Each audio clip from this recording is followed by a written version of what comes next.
Friends, आज हम करेंगे NCERT क्लास 10 ज्योग्राफी के चैप्टर मैन्युफैक्चरिंग इंडस्ट्रीज का थर्ड मॉड्यूल। इस मॉड्यूल में हम फॉलोइंग टॉपिक के बारे में पढ़ेंगे। और वो टॉपिक क्या है?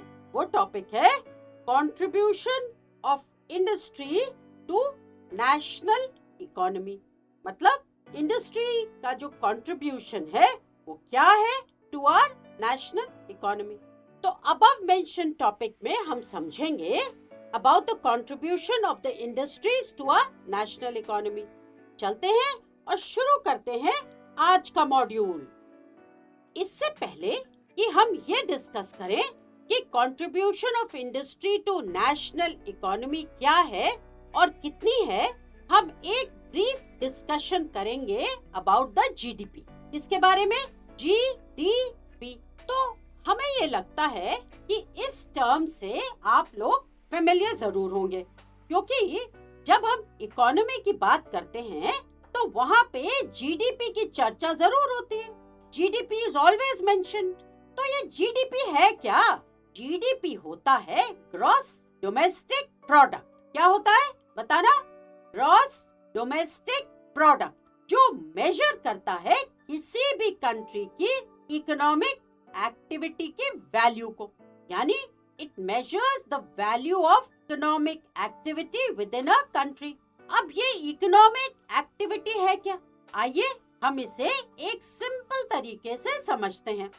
किसी भी कंट्री में गुड्स या सर्विसेज बनते हैं, मतलब चीजें बनती हैं, सर्विसेज, जैसे कि हमने बताया बैंक की सर्विसेज होती हैं, स्कूल्स में जो टीचर्स पढ़ाती हैं, दीज आर ऑल सर्विसेज। तो किसी भी कंट्री में गुड्स या सर्विसेज बनते हैं, डिस्ट्रीब्यूट होते हैं, मार्केट में सेल और परचेज होते हैं। और ये सारी एक्टिविटीज जैसे making, providing, distributing, selling and purchasing of goods and services economic activity है। और इस इकोनॉमिक एक्टिविटी की वैल्यू को जो मेजर करता है वो होता है, क्या होता है? GDP, gross domestic product. In short, GDP एक एक्यूरेट इंडिकेशन देता है। एक इंडिकेशन मतलब साइन देता है about economic size of a country. मतलब ये कंट्री कितनी इकोनॉमिकली स्ट्रॉन्ग है। I think now we are clear कि जीडीपी क्या होता है।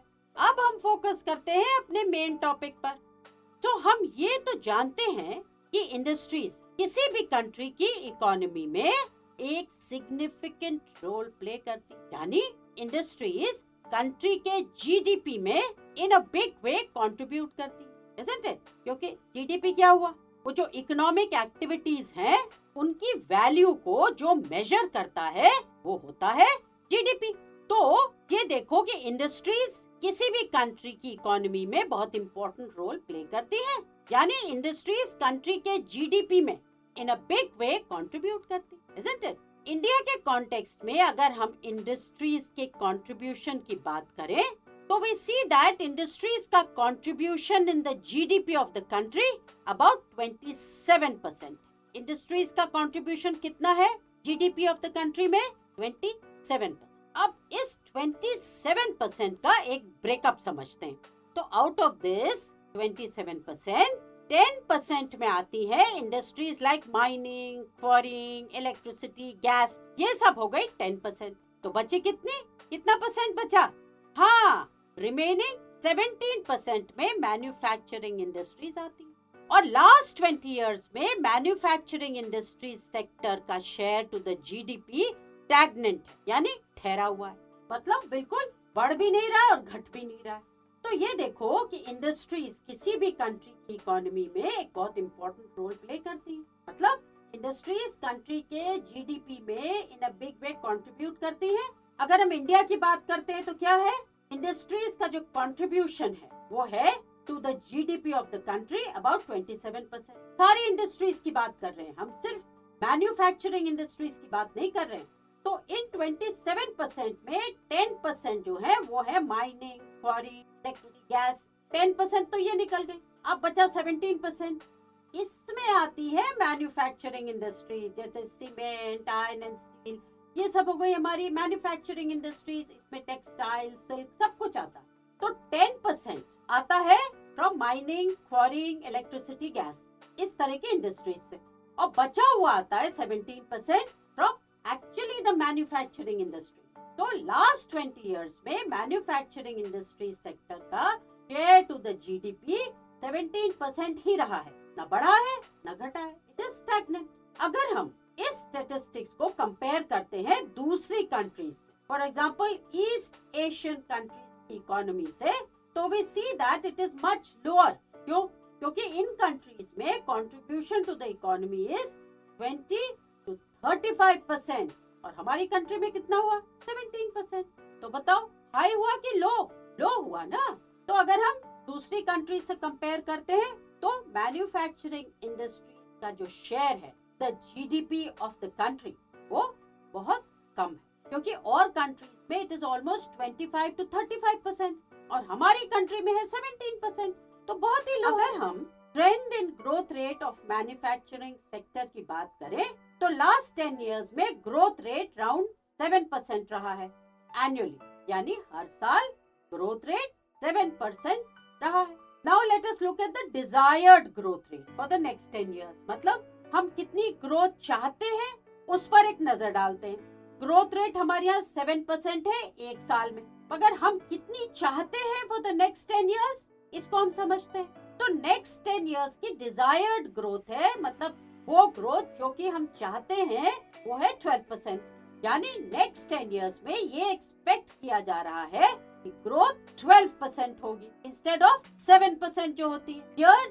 2003 से मैन्युफैक्चरिंग में सम चेंजेस आए और वो है दैट मैन्युफैक्चरिंग फिर से ग्रो कर रही है at the rate of 9 to 10%। तो हमने ये देखा है फ्रॉम द ईयर 2003 कि मैन्युफैक्चरिंग सेक्टर फिर से ग्रो कर रहा है और इसकी रेट जो है इज अबाउट 9 to 10%।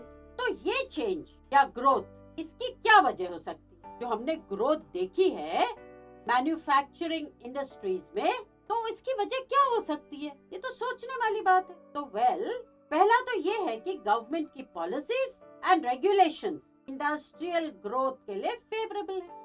तो बहुत जरूरी है ना, क्योंकि पॉलिसीज बनती हैं, पॉलिसीज के ऊपर ही सब कुछ होता है, फिर रूल्स रेगुलेशन सब कुछ बनते हैं। तो गवर्नमेंट की पॉलिसीज जो हैं और रूल्स एंड रेगुलेशंस जो हैं वो इंडस्ट्रियल ग्रोथ के लिए फेवरेबल होने चाहिए अगर हम इंडस्ट्रीज की ग्रोथ चाहते हैं। और इसके बाद क्या है?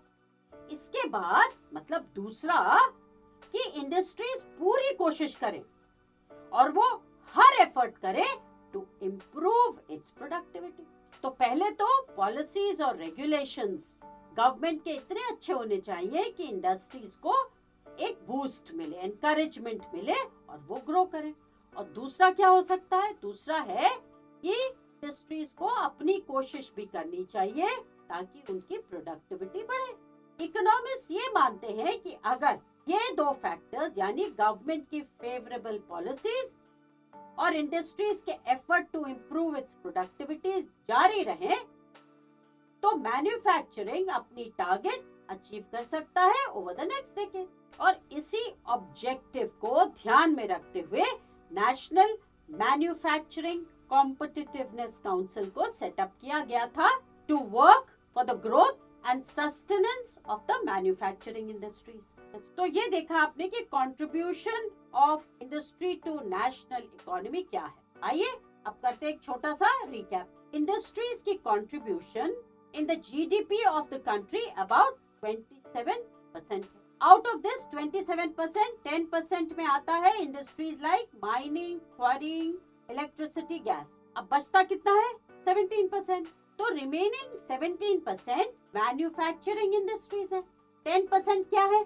Industries like mining, quarrying, electricity, gas. और बचे 17% जो कि मैन्युफैक्चरिंग इंडस्ट्री। और लास्ट 20 इयर्स में मैन्युफैक्चरिंग इंडस्ट्री सेक्टर का शेयर जो है टू द जीडीपी स्टैग्नेंट है, यानी ठहरा हुआ है। और अगर हम इस स्टैटिस्टिक्स को कंपेयर करते हैं दूसरी countries, for example East Asian countries की इकोनॉमी से, तो we see that it is much lower age in countries में contribution to the economy is 25 to 35%। हमारा कितना है? 17%। तो हमारी कंट्री का जो कंट्रीब्यूशन है इन कंपैरिजन वेरी लो। जो ट्रेंड है in the growth rate of manufacturing sector, तो 10 इयर्स में growth rate around 7% per annum रहा है, और नेक्स्ट 10 इयर्स की जो डिजायर्ड ग्रोथ रेट है वो 12%। तो ग्रोथ रेट कितना रहा है? 7%। और नेक्स्ट 10 इयर्स की जो डिजायर्ड ग्रोथ रेट है, मतलब वो ग्रोथ रेट जो हम चाहते हैं कि हो, वो है 12%। ईयर 2003 से मैन्युफैक्चरिंग फिर से ग्रो कर रहा है at the rate of 9 to 10%। और इकोनॉमिस्ट ये मानते हैं कि अगर गवर्नमेंट की फेवरेबल पॉलिसीज एंड इंडस्ट्रीज के efforts to improve its productivity जारी रहे, तो मैन्युफैक्चरिंग अपनी टारगेट अचीव कर सकती है ओवर द नेक्स्ट डेकेड, मतलब ओवर नेक्स्ट 10 इयर्स। और इसी ऑब्जेक्टिव को ध्यान में रखते हुए नेशनल मैन्युफैक्चरिंग कॉम्पिटिटिवनेस काउंसिल को सेटअप किया गया था। Now let us do a quick revision.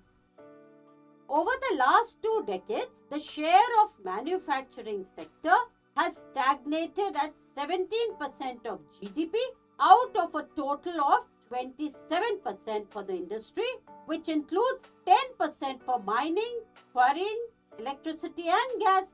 This is much lower in comparison to some East Asian economies where it is 25 to 35%. The trend of growth rate in manufacturing over the last decade has been around 7% per annum. The desired growth rate over the next decade is 12%.